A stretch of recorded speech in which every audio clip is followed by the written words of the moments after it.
todo eso internado, que es el hemograma. Vamos a comenzar con la serie roja. Cualquier duda que tengas, o dificultad, o si no se escucha bien, por favor me lo hacen saber. Vamos a comenzar con la serie roja. Este es un laboratorio, es un hemograma típico. Esto es de la Caja Nacional, por ejemplo. Los modelos que van a ver de hemogramas van a variar mucho dependiendo del hospital, del hospital que vayan, la forma en la que se presente. Los laboratorios privados, gran parte vienen en español, y estos laboratorios, los que vienen directamente, hay veces del Seguro Social, ya vienen en estas siglas. Es importante que siempre las manejen bien, por si no las conocen, está prácticamente en inglés, ¿no?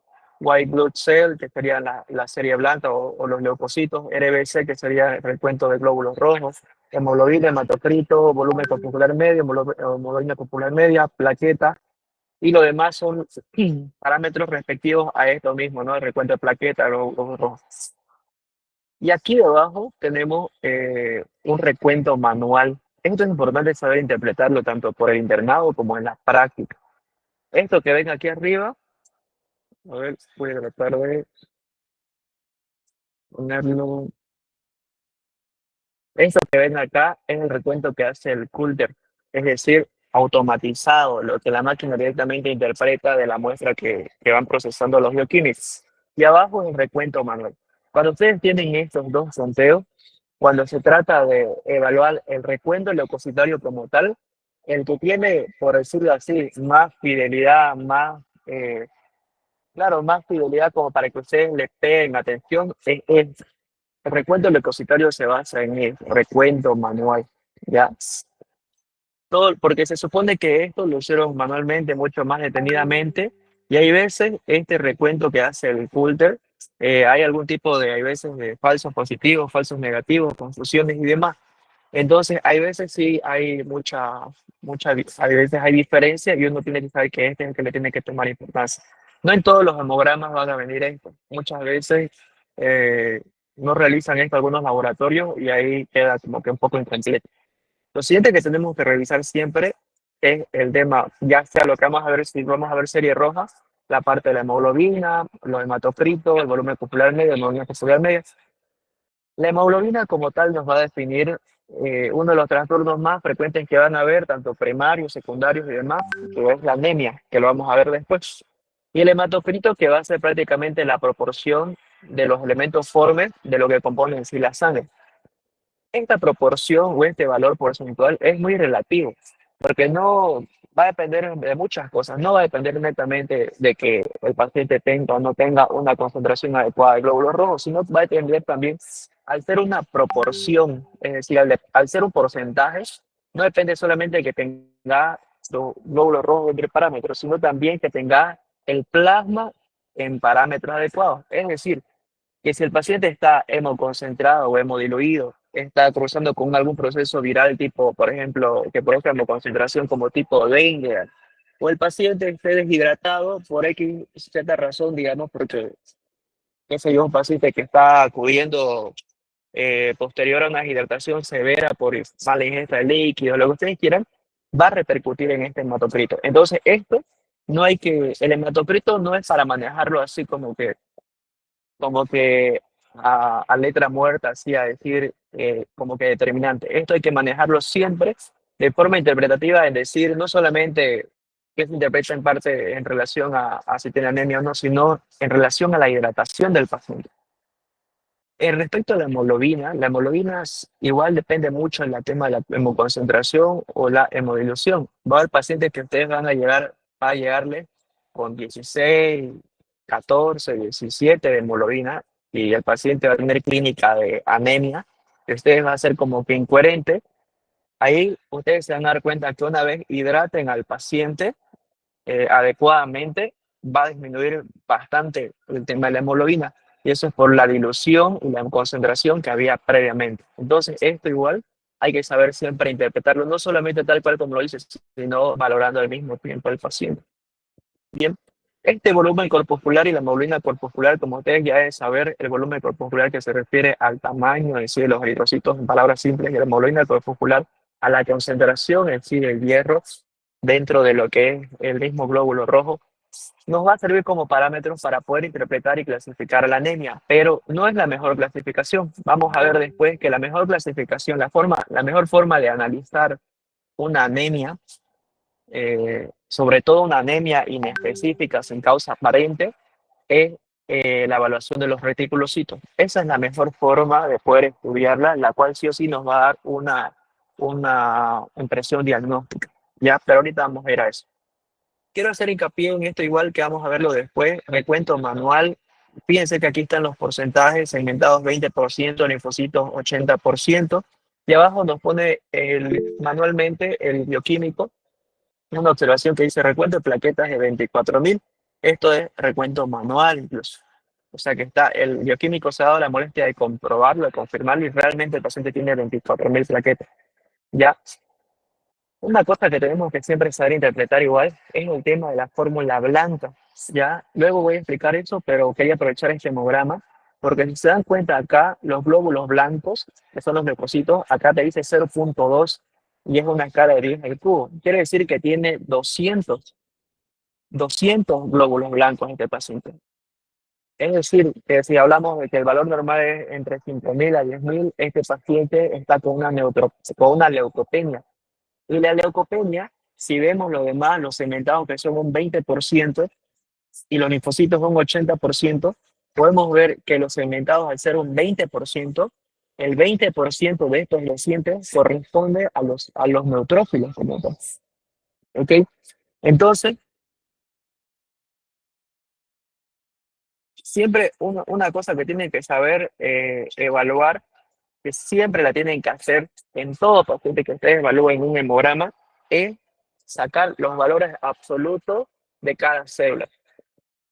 Es como sacar una regla de tres simple. Si aquí dice 20% de segmentado y yo tengo 300 leucocitos, es como sacar la regla de tres simple. ¿Cuánto será el 20% de 300, por ejemplo? Y ese va a ser el valor absoluto o el valor absoluto de los segmentados. Esa es una cosa que es muy importante, porque va a haber veces que ustedes van a ver acá glóbulos blancos, por ejemplo, 8.000, digamos, y uno va a decir, no tiene leucocitosis ni leucopenia, pero a veces uno se fija el porcentaje segmentado y sobrepasa el valor normal. Entonces, no solamente es el hecho de fijarse que esto esté dentro de parámetros, sino ver que de todas esas células que tenemos, cuánto de porcentaje corresponde a esos glóbulos blancos. ¿Ok? Vamos a hacer avanzando. Todo lo que les he puesto acá en esta diapositiva, va a haber gran parte que van a ver que son cuadros que están así en marco verde. Te los recomiendo mucho. Un libro que se llama Medicina de Bolsillo, es de Mark Sabatin, y yo me baso mucho en eso porque son muy parecidos a lo que se maneja en el exterior.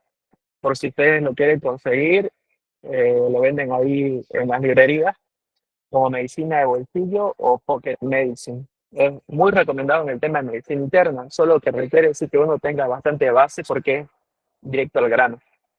Ya, entonces vamos a ver con respecto a esto, entonces lo que tenemos que evaluar siempre va a ser la anemia. ¿Cómo definimos la anemia? La anemia tiene diferentes tipos de definiciones, pero la que nosotros tenemos que basarnos es la definición de la OMS, tanto para hombres y mujeres, menor a 13.5 en hombres y menor a 12 en mujeres. ¿Okay? La anemia viene más definida por la hemoglobina. El tema del hematocrito, como les dije, es muy relativo a la hidratación que tenga el paciente. Entonces no es determinante para definir que el paciente tenga anemia o no, dependiendo de su hematocrito. Este esquema de acá es muy relevante. Fíjense que acá, según la anemia, nos lo cataloga de acuerdo a esto, que es el IR, es el índice reticulocitario. ¿Qué son los reticulocitos en sí? O sea, alguien sabe, los reticulocitos son la forma inmadura de cada glóbulo rojo. Quiere decir que siempre que hay, si recuerdan bien, eh, dentro que era todas las células de formación, el glóbulo rojo, está el reticulocito, está el eritroblasto, el proeritroblasto y todos los demás. Ese punto delimitante de previo a llegar a la forma madura que es el eritrocito, es el reticulocito. Ese reticulocito tiene su núcleo y es la forma inmadura, vale la redundancia. ¿Por qué es tan relevante esto? Porque la presencia de estos reticulocitos que normalmente tiene su periodo de formación dentro de lo que es la médula ósea, estos reticulocitos tienen un valor normal menor al 1 al 2% en sangre. Es lo mínimo que debería tener yo de forma inmadura en sangre. Pero cuando hay algún tipo de déficit de eritrocitos, cuando este eritrocito comienza a disminuir, alguien tiene que suplir su espacio. Entonces, este reticulocito va a comenzar a salir a compensar el espacio. Cada vez que haya una anemia severa o comienza a depletarse los reticulocitos salen. Entonces, siempre que los eritrocitos estén elevados, nos va a indicar de que hay una pérdida de alguna parte, ya sea interna o externa, de todos los eritrocitos. Por eso, eso es prácticamente inevitable, es una respuesta fisiológica de que el cuerpo siempre va a aumentar reticulocitos ante cada pérdida de eritrocitos. Entonces, es algo inevitable y al ser inevitable, es una prueba que podemos usar a nuestro favor para poder evaluar todas las anemias que tengamos. Idealmente, todo paciente con anemia debería tener un recuento leucocitario, pero no todos lo tienen, los laboratorios no están tan estandarizados en cuantificarlo, y uno siempre que tenga una anemia de origen desconocido tendrá que buscar, evaluar estos reticulocitos para poder encontrar la causa. Fíjense el esquema que dice acá, índice reticulocitario. ¿Cómo se saca este índice? En un momento le explicaré. Pero acá lo que quiero que recuerden y aprendan, acá que dice, lo clasifica en dos, la anemia. El índice reticulocitario, o sea, los reticulocitos que estén por debajo del 2%, te indicará si los reticulocitos no están, a pesar de que los glóbulos rojos estén disminuidos, los reticulocitos siguen disminuidos, eso te indica que probablemente el problema de todo, de que esta anemia esté presente, sea algo central, o sea, la médula ósea, porque ella es la encargada de producir los reticulocitos. Y si estos no se están elevando como respuesta a esta anemia, entonces hay algún problema acá. Entonces, siempre que tengamos índice reticulocitario o los reticulocitos bajos, tendremos que buscar algún problema en la formación de los eritrocitos. Entonces, acá pensaremos en algo temprano. En cambio, siempre que los reticulocitos estén elevados, va a ser lo más fisiológico, lo que esperamos, ¿no? Mientras más anemia haya, más reticulocitos va a haber. Si yo le hago un recuento al paciente y se elevan 2, 3, 4, 5%, entonces digo, es lo esperable. Entonces, si el cuerpo está respondiendo elevando ese reticulocito, es porque el periodo de formación está adecuado. Lo que pasa acá es que debe haber algo que esté eliminando la forma madura. Por eso el eritrocito se está disminuyendo, se está eliminando, se está alisando, no lo sabemos de lo que podemos decir, y por eso el cuerpo está logrando compensarlo con aumentar los reticulocitos. Entonces, siempre que tengamos reticulocitos elevados, tendremos que pensar que el eritrocito se está destruyendo de algún lugar. Entonces, en este caso, la causa va a ser periférica. Es diferente el abordaje que debe tener cuando pienso en un paciente entre problemas de formación del eritrocito o que el problema es que se está alisando, o sea, que se forma adecuadamente, pero se elimina de alguna parte. Fíjense, las causas van volviéndose cada vez más claras cuando tengo esto más claro, ¿no? Los reticulocitos. Si el problema es de producción, entonces ahí recién voy a ocupar el HCM y el BCM para poder catalogar si es una anemia microcítica, normocítica o macrocítica. Lo que ustedes van a ver más frecuentemente en todos los pacientes, sobre todo en medicina interna, porque son más pacientes crónicos, va a ser normocítica. ¿Por qué? Porque las causas más principales de la anemia normocítica es la inflamatoria. A modo de recuerdo, no sé si se acuerdan de cuando hay una inflamación, hay una, hay una proteína que produce el hígado que se llama epsidina. Cuando se produce la epsidina inhibe la utilización de ese hierro. El paciente lo utiliza a modo de como que el cuerpo piensa que como está inflamado, ya sea porque tienes una enfermedad crónica, artritis reumatoide, lupus, lo que vos querás, pero con tal que produzca una inflamación crónica, el cuerpo piensa que hay que guardar ese hierro para ocuparlo como mecanismo de defensa contra las bacterias o contra esa noxa que se está repercutiendo. Entonces el cuerpo comienza a priorizar más el hierro en esa forma de uso. Entonces comienza a bajar la producción de eritrocitos o al menos la concentración de hierro y por lo tanto tienen anemia. Entonces esos pacientes tienen hierro, solamente que no lo destinan a ese fin, a la producción de eritrocitos, sino lo destinan a otro fin. Ese hack que les doy, siempre que tengan anemia normo, lo primero a descartar es anemia inflamatoria, es decir, buscarle algún trastorno inflamatorio al paciente, alguna enfermedad de base. Todo lo que sea inflamación va a producir exidina y por ende va a producir anemia. Por eso es que verlo en un contexto de paciente con enfermedad inflamatoria crónica es directamente que igual a que vos tenés que compensar la parte inflamatoria y recién se va a compensar la anemia. La segunda causa de esta anemia normocítica es la ferropénica. Lo más clásico en la anemia ferropénica, que es la segunda tipo de anemia que van a ver más en su internado, es esta, ferropénica. La forma de presentación más frecuente de la anemia ferropénica es la microcítica. Si se recuerdan, para evaluar el hierro existe algo que se llama perfil ferrocinético. Lo van a ver mucho en el internado, lo van a pedir en pacientes que no se sepa por qué tienen anemia o qué tipo de anemia tienen.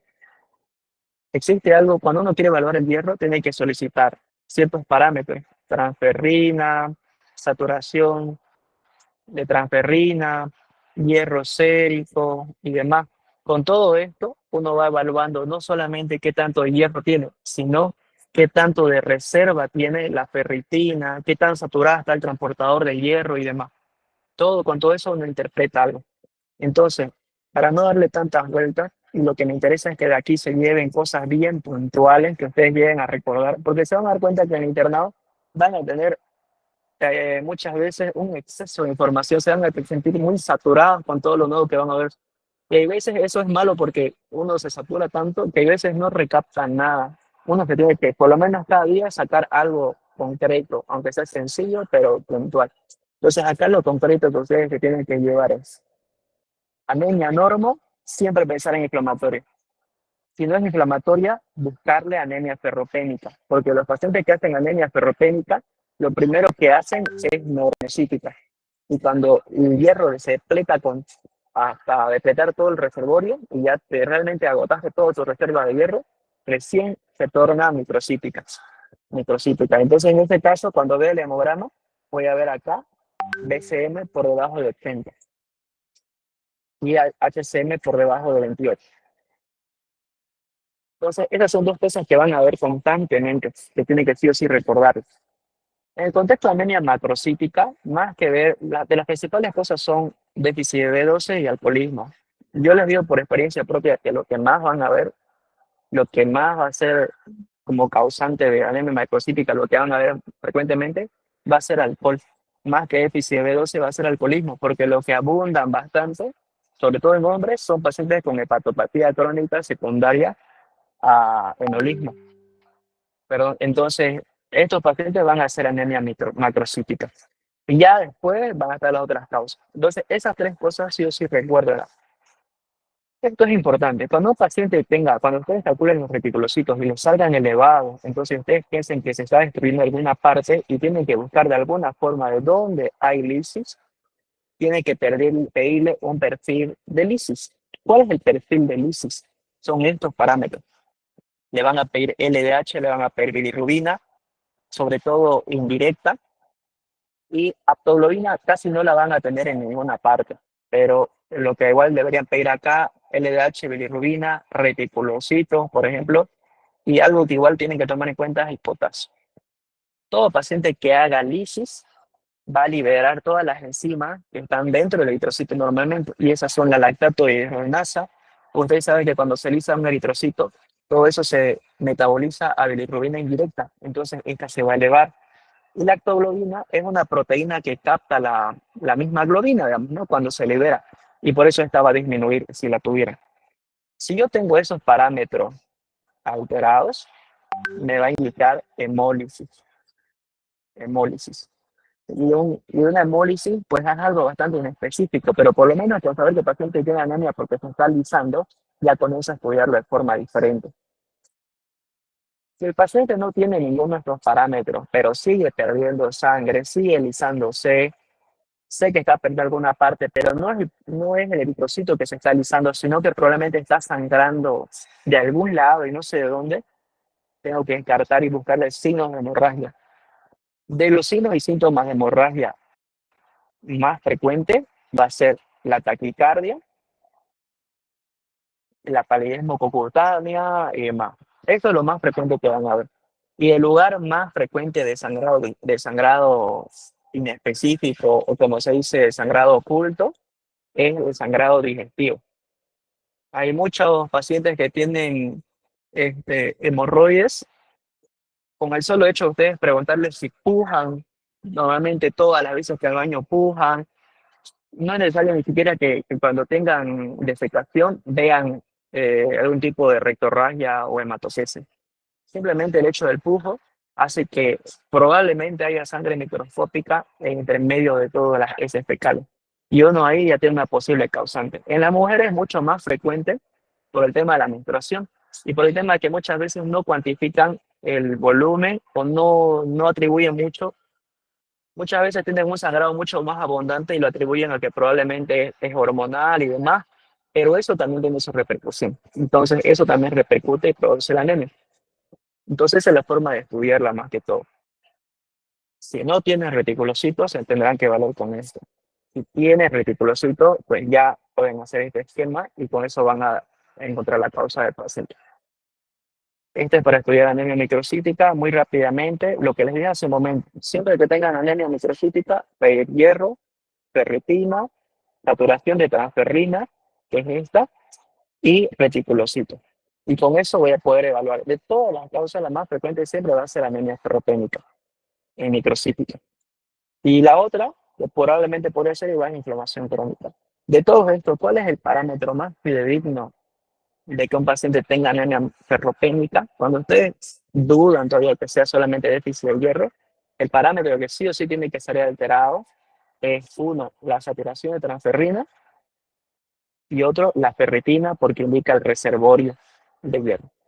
Esos dos son los parámetros que sí o sí se tienen que fijar cuando sospechan una anemia ferropénica. E inmediatamente tendrán que reponerle al paciente, ya sea de forma oral, de forma endovenosa y demás. Este es el otro parámetro que les explicaba hace un momento, que es el índice reticulocitario. Es una cosa que yo los quisiera incitar a que ustedes sí o sí lo revisen y lo anoten. No les dije ayer, pero mm, una recomendación así muy personal que les puedo dar de algo a mí que me sirvió personalmente a sacarle el mayor provecho a mi internado fue tener una libreta de bolsillo. Ustedes siempre van a andar, todo el año van a andar de pijama y de mandil. Y normalmente el bolsillo de la pijama y el mandil tiene más o menos el mismo tamaño. Si ustedes se consiguen una libretita sencilla, como ustedes quieran, pero que entre bien en su bolsillo, cosa que ustedes donde vayan la puedan cargar, en esa libreta vayan anotando solamente cosas puntuales que ustedes saben que las van a necesitar en el momento del internado. O sea, es decir, por ejemplo, este índice reticulocitario, que es una fórmula, cosa que ustedes saben que se la van a olvidar y que al momento de tener un hemograma no van a estar buscando un ChatGPT en Google, qué sé yo. Pueden buscar su libreta y la van a revisar. Valores normales. Yo tenía, por ejemplo, dibujado valores normales y tenía el esquema de la sutura. Mis patitas de chancho la tenía ahí solamente dibujada. Y literalmente cuando me tocaba hacer una sutura y me decían hacer un falso Donati, digamos, yo literalmente me iba un rato ahí me salía un rato, abría mi libretita, me fijaba cómo hice el esquema y en base a eso iba y volvía otra vez a la sala y comenzaba a hacer el falso Donati, ¿no? O sea, todas esas cosas que uno sabe que se va a olvidar. Eso puede ir, por ejemplo, acá, cuántos reticulocitos puede ir en esa libreta. Esa libreta pierde la función cuando ustedes la vuelven de resumen. No es para resumir todos sus temas y anotar todo. Y todo lo que les preguntan en la visita, igual saliendo, terminando el día del internado, llegan ustedes, repasan el tema y solamente anotan lo que saben que se va a olvidar y que es de memoria. Eso, personalmente les puedo decir que sirvió de mucho. El índice reticulocitos, entonces, ¿cómo se calcula es y para qué me sirve? Sucede que cuando uno evalúa este reticulocito, como la médula ósea alberga reticulocitos, sucede que la médula ósea tiene varios días todavía para madurar este reticulocito. Y hay muchas veces que cuando el eritrocito comienza a disminuir bruscamente, qué sé yo, porque el paciente se choqueó, está sangrando continuamente, qué sé yo, y es tan masiva la anemia, el reticulocito sale a sangre, pero sale muchísimo antes de tiempo. Entonces hay veces, eh, el reticulocito, solamente ver el recuento reticulocitario, lo que te da el laboratorio, puede igual darte error. Entonces, por eso es que hicieron este índice para uno poder corregir eso y saber realmente cuál es el valor reticulocitario del paciente. Para eso se tiene que, uno, multiplicar los reticulocitos que te dice el laboratorio por el hematocrito del paciente entre el hematocrito normal. Y todo eso dividirlo entre el factor de maduración. ¿Cómo se saca el factor de maduración? Dependiendo del hematocrito que tenga el paciente. Si el hematocrito que tiene el paciente es 45 o algo cercano al 45%, el factor de maduración es 1. Si es 35 es 1,5, si es 25 es 2 y así. Y de todo ese cálculo, si le sale mayor a 2, entonces la causa, prácticamente la anemia es regenerativa, es decir, está respondiendo, está aumentando los reticulocitos como respuesta, entonces la médula ósea está íntegra y la causa es periférica. Si el índice reticulocitario te sale menos de 2%, entonces la anemia es hipoproliferativa o es arregenerativa, es decir, que la causa está en la formación. Entonces yo tendré que buscarle qué está mal de formar el eritrocito. Para que un eritrocito se forme, necesita hierro, necesita una buena estructura, proteína, necesita sí o sí protoporfirina, necesita B12. Entonces ya tengo que buscar algo que tenga necesario en el proceso de su formación, no ya hemólisis ni nada de eso.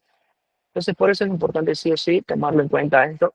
No muchos lo manejan, no muchos lo saben, hasta que ustedes roten con un hematólogo y van a ver que el hematólogo sí lo conoce, sí lo maneja y no es complicado, no es algo que se necesite ser hematólogo para manejarlo. Entonces, ustedes deberían sí o sí aprenderlo y utilizarlo siempre. Y bien, si tienen alguna duda con eso, vamos a pasar a fórmula ecofitaria. De fórmula leucocitaria, lo que me interesa que sepan es sacar valores absolutos. Esto lo tiene que hacer siempre. Leucocitos siempre. Cementados 20%. ¿Cómo se saca el recuento absoluto? Digamos, aquí tengo 300 leucocitos, ¿no? 300 leucocitos. Y 300 leucocitos corresponde al 100%.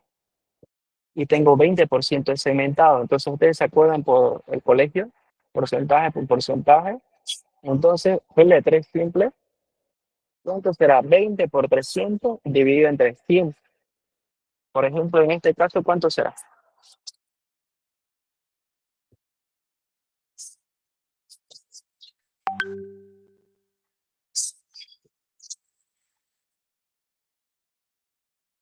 60, ¿no?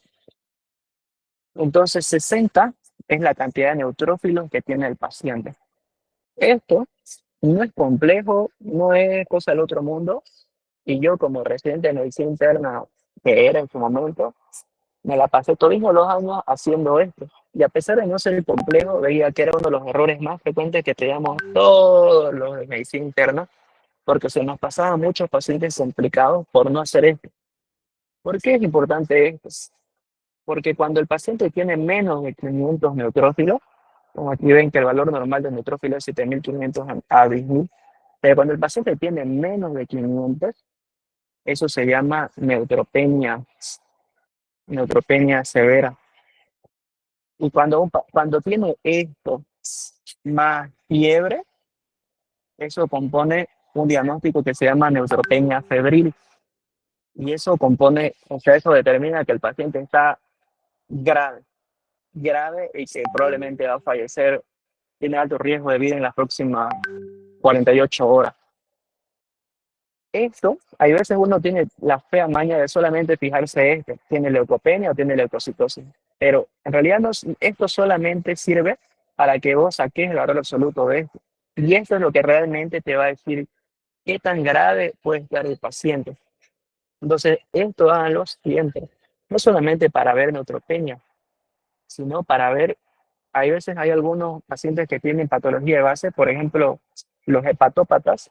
Los pacientes hepatópatas, no sé si se recuerdan dentro de la misma fisiopatología, cuando los pacientes hepatópatas que tienen aquí su hígado, tienen la situación portal y que conecta aquí con el vaso, tienen esplenomegalia por si ellos. Al haber hipertensión portal esa hipertensión hace que haya un reflujo retrógrado hacia el vaso y el vaso se congestiona. Entonces, por si el vaso comienza a secuestrar células, hace un secuestro esplénico que se llama. Entonces, por eso las plaquetas en los pacientes hepatópatas bajan, así como esto. Todos los pacientes hepatópatas van a tener plaquetopenia y también van a hacer alguna citopenia porque van a disminuir la producción de fórmula de elementos formes. Entonces, todos estos pacientes hepatópatas hacen de por sí leucopenia. Sin necesidad de tener alguna patología, hacen leucopenia. Ustedes se van a dar cuenta que el paciente puede estar febril y demás, los pacientes hepatópatas o algunos inmunodeprimidos, y por más de que se vean así infecciosos y demás, no van a hacer leucocitosis.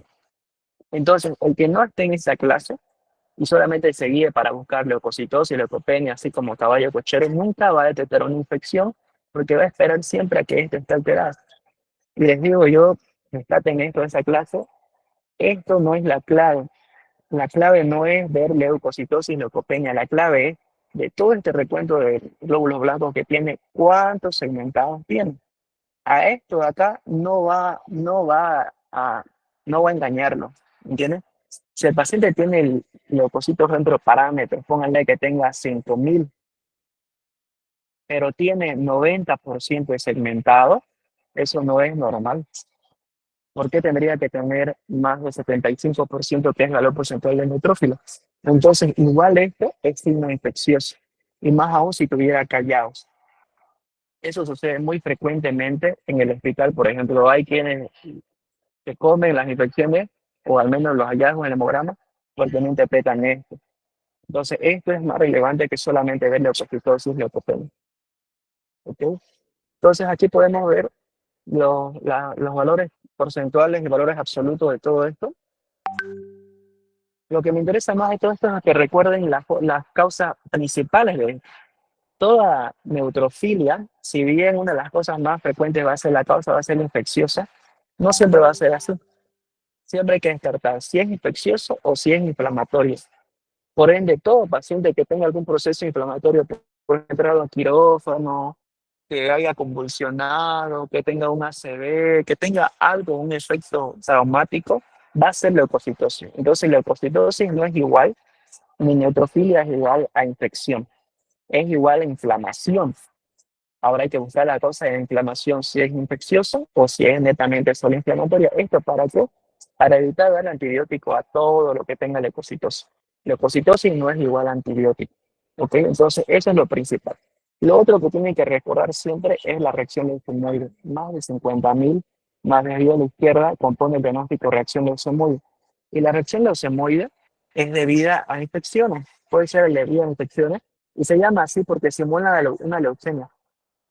Entonces hay que descartar. Si no tiene ningún componente infeccioso inflamatorio, ahí sí habría que buscar antecedentes y demás para descartar algún tipo de leucemia como tal.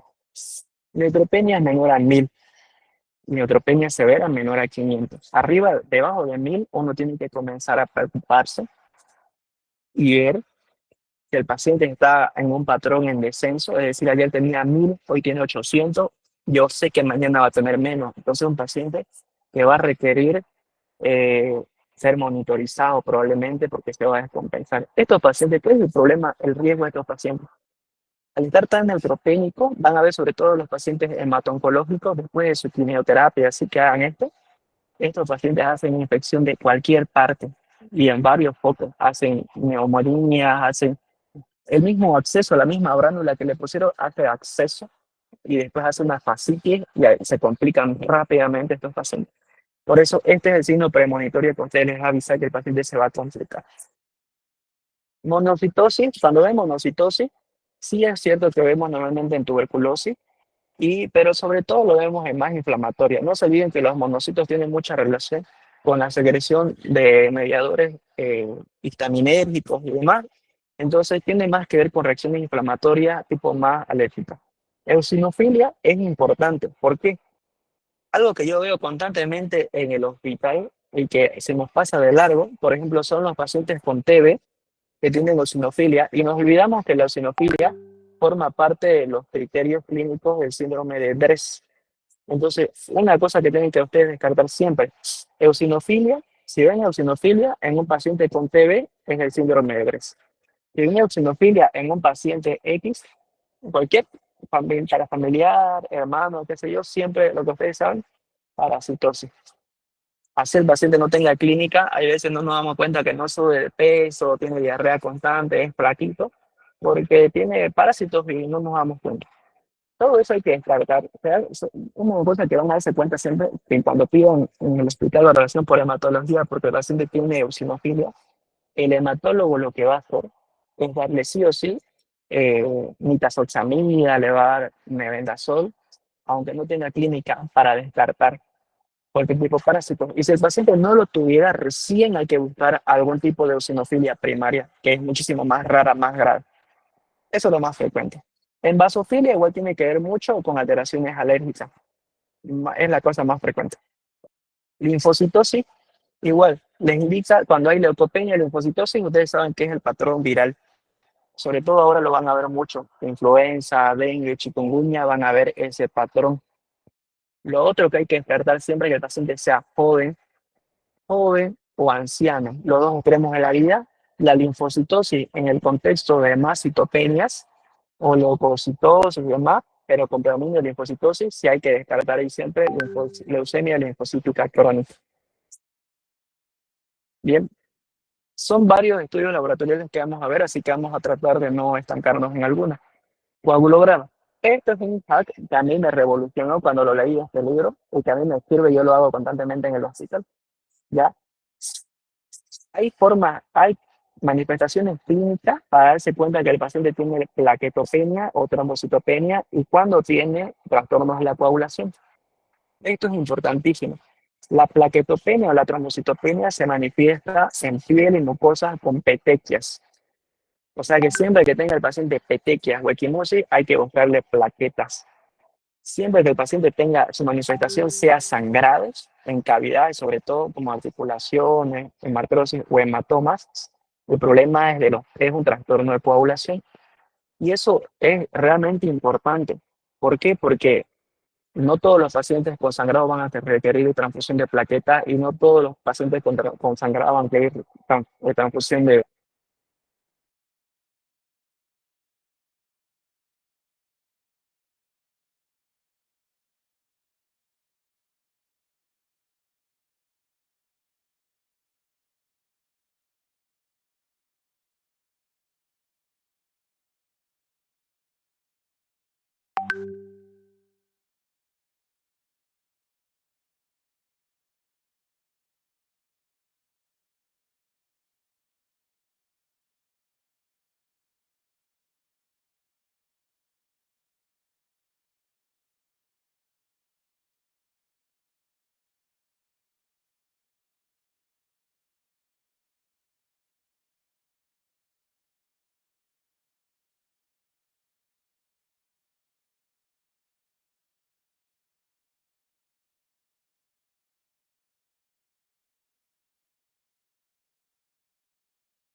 Buenas compañeros, ¿se escucha? ¿Escucha, disculpe compañeros? No se escucha antes. No, mentira, sí se escucha. Les comento lo siguiente, pasa que el doctor, no sé qué pasó, se le cortó toda la señal, había por haber, me parece. Le mandé mensaje y no le llega, eso quiere decir que se le cortó toda la señal. Por lo tanto, envié un documento de Google porque es muy tedioso anotar nombre por nombre. Así que está en el chat de Meet para los que estén viendo, ahí pueden ir anotándose los que están presentes, igual para los que están por live, se les está